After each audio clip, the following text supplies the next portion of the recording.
محترم بزرگوں اور دوستوں، اب دیکھنا یہ ہے کہ واقعہ کربلا کیوں پیش آیا ہے۔ حضرت حسین ابن علی رضی اللہ تعالی عنہ جیسی عظیم ہستی کو میدان کربلا میں کیوں شہید کیا گیا ہے۔ حضرت حسین ابن علی رضی اللہ تعالی عنہ کے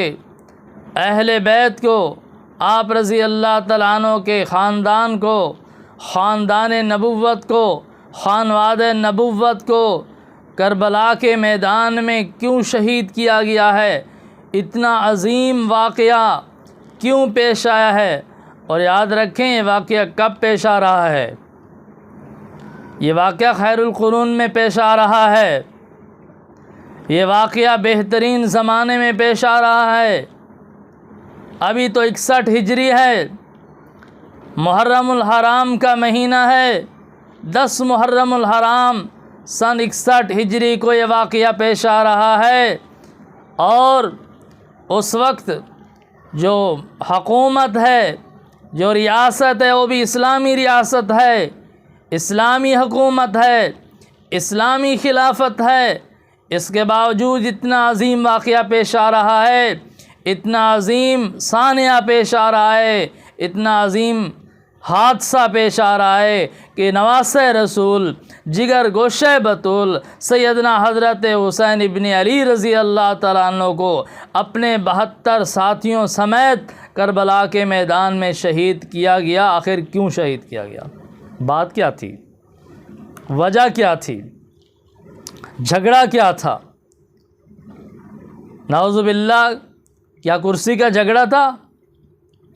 حکومت کا جھگڑا تھا؟ کوئی جائیداد کا جھگڑا تھا؟ مال و دولت کا جھگڑا تھا؟ یاد رکھیں، حضرت حسین ابن علی رضی اللہ تعالی عنہ کا موقف بہت واضح تھا کہ یزید کو خلیفہ نامزد کیا گیا، یہ اسلام کے شرعی نظام کے خلاف ہے، اور اب یزید اس کا اہل نہیں ہے، اور یزید نے خلافت سنبھالنے کے بعد اپنی منمانی شروع کر دی ہے، اپنی مرضی شروع کر دی ہے، اور خلیفۃ المسلمین کو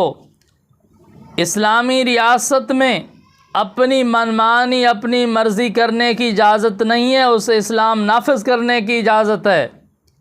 وہ ذمہ دار ہے کہ اسلامی قوانین نافذ کرے، اسلام کی اتباع کرے، قرآن و سنت کی اتباع کرے۔ اگر وہ اپنی مرضی کرنے لگے گا تو اسلام کی خلافت کے نظام کے خلاف ہے، اسلام کے شرعی نظام کے خلاف ہے۔ اس لیے میں اس کو حق نہیں سمجھتا، میں اس کو باطل سمجھتا ہوں۔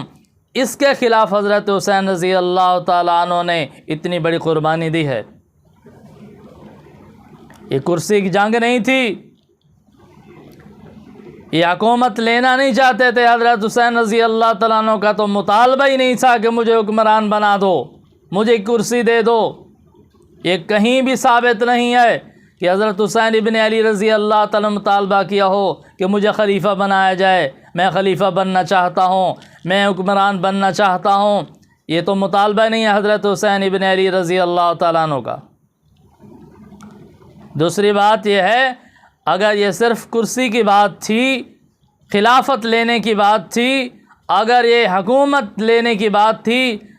تو جب حضرت حسین رضی اللہ تعالیٰ عنہ کو میدان کربلا میں گھیر لیا گیا اور آپ سمجھ رہے تھے کہ میری جان چلی جائے گی،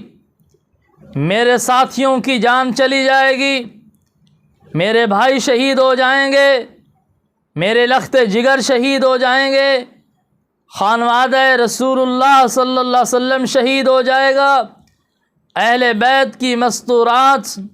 بے یار و مددگار رہ جائیں گی، میدان کربلا میں ان کو تکلیف ہوگی۔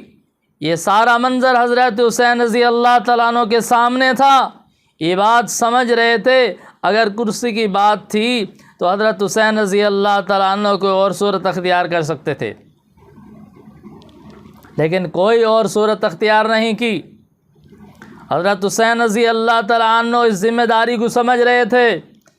کہ آج میدان کربلا میں اپنے ساتھیوں کو شہید کروا رہا ہوں، اپنے اہل بیت کو میں کوفہ کی زرزمین پر بے یار و مددگار چھوڑنا چاہتا ہوں، کل اللہ کی عدالت میں نے پیش ہونا ہے، رسول اللہ صلی اللہ علیہ وسلم کی بارگاہ میں پیش ہونا ہے، کیا مجھے وہاں حساب نہیں دینا ہوگا؟ آقا علیہ السلام کے سامنے مجھے نہیں جواب دہی کرنا پڑے گی کہ میرے اہل بیت کو کربلا کے میدان میں جا کر کیوں شہید کروایا، میرے بچوں کو کیوں رلایا، میری اہل بیت کو کیوں یار و مددگار چھوڑ دیا؟ کیا یہ سوالات نہیں تھے حضرت حسین رضی اللہ تعالیٰ عنہ کے سامنے؟ اس کے باوجود حضرت حسین رضی اللہ تعالیٰ عنہ اپنے موقف پہ استقامت اختیار کیے رہے، ڈٹے رہے، یہاں تک کہ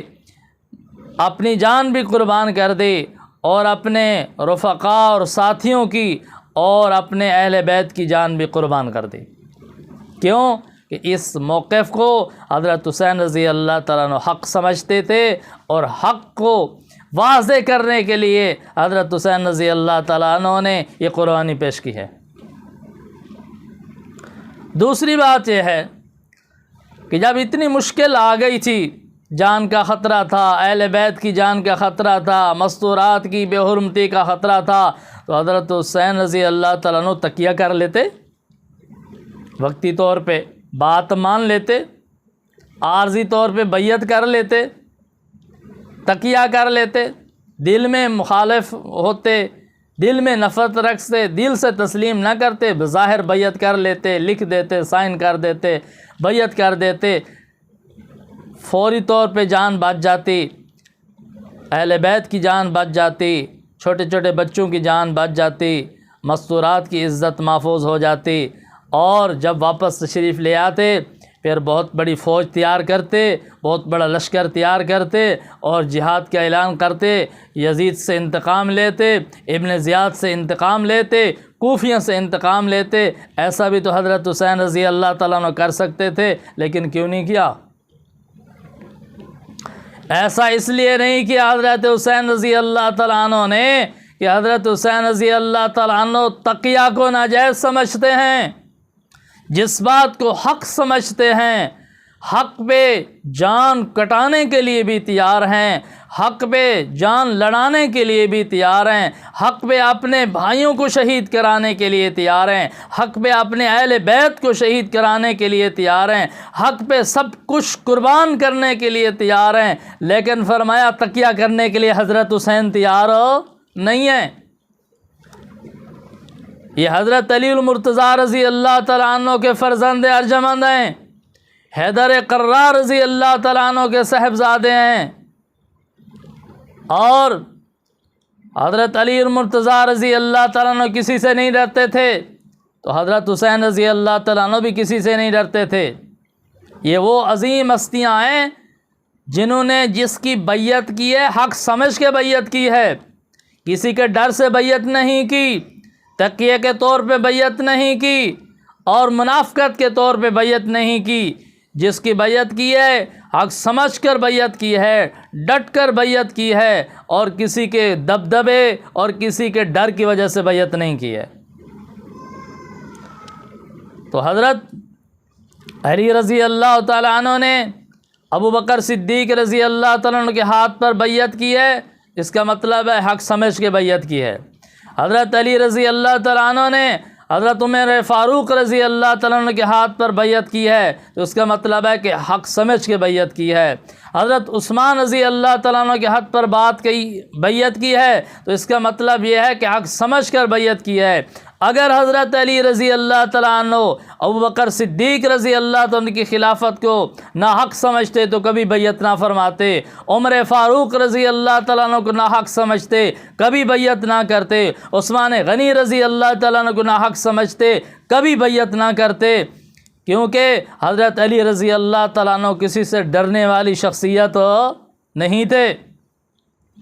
جب حضرت علی رضی اللہ تعالیٰ عنہ نے تقیہ نہیں کیا تو میدان کربلا میں حضرت حسین ابن علی رضی اللہ تعالیٰ عنہ نے بھی کوئی تقیہ نہیں کیا، اور جس کو حق سمجھا ہے اس کے لیے جان قربان کر دی ہے، اہل بیت کی جان قربان کروا دی ہے، اور اپنے تمام ساتھیوں کو شہید کروا دیا ہے، خود بھی جام شہادت نوش فرمایا ہے، لیکن جس بات کو حق سمجھا اس پہ ڈٹ گئے، جان قربان کر دی، تقیہ نہیں کیا۔ تو میرے دوستوں اور بزرگوں، غور کرنے کی بات یہ ہے، اتنا عظیم ثانیہ خیر القرون میں پیش آیا، اور اتنا عظیم واقعہ پیش آ رہا ہے کہ اس حکومت اور ریاست بھی اسلامی ریاست ہے، کافروں کی ریاست نہیں ہے، کوئی کافر بادشاہ نہیں ہے، اس کے باوجود اتنا بڑا ظلم کیا جا رہا ہے حضرت حسین ابن علی رضی اللہ تعالیٰ عنہ پر، اہل بیت اعظام رضوان اللہ علیہم اجمعین پر۔ اور یہ دیکھیں، حضرت حسین ابن علی رضی اللہ تعالیٰ عنہ کے ساتھ اعلان جنگ بھی نہیں ہوا، آپ رضی اللہ تعالیٰ عنہ کو دھوکہ دے کے بلایا گیا، آپ رضی اللہ تعالیٰ عنہ جہاد کی تیاری کر کے نہیں آئے، جنگ کی تیاری کر کے نہیں آئے، اپنی فوج بنا کے نہیں لے آئے، لشکر بنا کے نہیں لے آئے، پورا اسلحہ لے کے نہیں آئے، کیونکہ آپ رضی اللہ تعالیٰ عنہ کو دھوکہ دیا گیا، اور دھوکے سے حضرت حسین رضی اللہ تعالیٰ عنہ کو میدان کربلا میں گھیر لیا گیا، اور بہت بے کسی کے عالم میں حضرت حسین رضی اللہ تعالیٰ عنہ کو شہید کیا گیا۔ تو بہت بڑا دکھ ہے، اگر حضرت حسین رضی اللہ تعالیٰ عنہ کو پتہ ہوتا کہ میرے ساتھ اتنا دھوکہ کریں گے، اور واضح اعلان جنگ ہوتا، لشکر تیار کر کے لے آتے، فوج تیار کر کے لے آتے، مستورات کو سار نہ لے آتے، لڑائی ہوتی، جنگ ہوتا، مقابلہ ہوتا، اہل حق اپنے حق کے لیے لڑتے، تو یہ تو آسان بات تھی، لیکن اتنا بڑا ظلم ہوا کہ حضرت حسین رضی اللہ تعالیٰ عنہ کو دھوکے سے بلایا گیا، دھوکہ کر کے، منافقت کر کے شہید کیا گیا۔ تو 10 محرم الحرام کو سن 61 ہجری کو حضرت حسین ابن علی رضی اللہ تعالیٰ عنہ نے حق کے لیے اپنے اہل بیت کو بھی شہید کروا دیا، اور اپنی جان بھی قربان کر دی، لیکن جس کو ناحق سمجھا اس کے لیے بیعت نہیں کی، اس کے سامنے جھکے نہیں ہیں۔ یہی حق کا شیوا ہے کہ حق کسی کے سامنے جھکتا نہیں ہے۔ تو حضرت حسین رضی اللہ تعالیٰ عنہ نے میدان کربلا میں اپنی جان کی قربانی پیش کی، اہل بیت کی قربانی پیش کی، تو حضرت حسین رضی اللہ تعالیٰ عنہ کامیاب ہوئے، اور حضرت حسین رضی اللہ تعالیٰ عنہ کو قتل کرنے والے، آپ رضی اللہ تعالیٰ عنہ پر ظلم کرنے والے دنیا میں بھی رسوا و ذلیل و خوار ہوئے، اور کل میدان محشر میں بھی رسوا و ذلیل ہوں گے، ناکام ہوں گے۔ تو اللہ تعالیٰ ہم سب کو حضرت حسین رضی اللہ تعالیٰ عنہ کے نقش قدم پر چلنے کی توفیق عطا فرمائیں، ہمیشہ حق کا ساتھ دینے کی توفیق عطا فرمائیں۔ وآخر دعوانا ان الحمد للہ رب العالمین۔